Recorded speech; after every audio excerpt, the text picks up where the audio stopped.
నవీన్ చంద్ర ఈ మధ్య కాలంలో థ్రిల్లర్ జోనర్లో సినిమాలు, సిరీస్లు చేస్తూ వెళుతున్నాడు. అలా రీసెంటుగా ఆయన చేసిన సినిమానే బ్లైండ్ స్పాట్. రాకేష్ వర్మ దర్శకత్వం వహించిన ఈ సినిమా మే 9వ తేదీన థియేటర్లలో విడుదలైంది. అలాంటి ఈ సినిమా ఇప్పుడు ఓటీటీ ప్లాట్ఫామ్ పైకి వచ్చేసింది. ఈ నెల 13వ తేదీ నుంచి అమెజాన్ ప్రైమ్లో స్ట్రీమింగ్ అవుతోంది. క్రైమ్ థ్రిల్లర్ జోనర్లోని ఈ కథలో ఏముందో చూద్దాం. కథ: జైరాం రవివర్మ ఓ బిజినెస్ మెన్.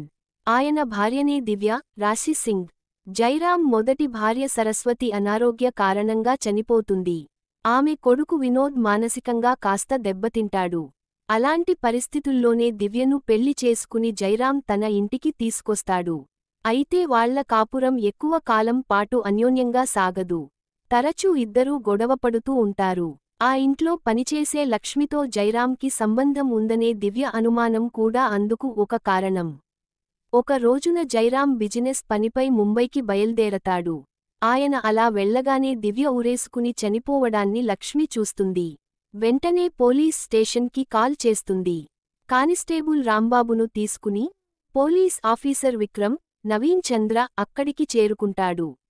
దివ్య ఒక అనాథ అని, జైరాంకి మాత్రం ఆదిత్య, అలీ రెజా అనే తమ్ముడు ఉన్నాడని తెలిసి అతనిని కూడా అక్కడికి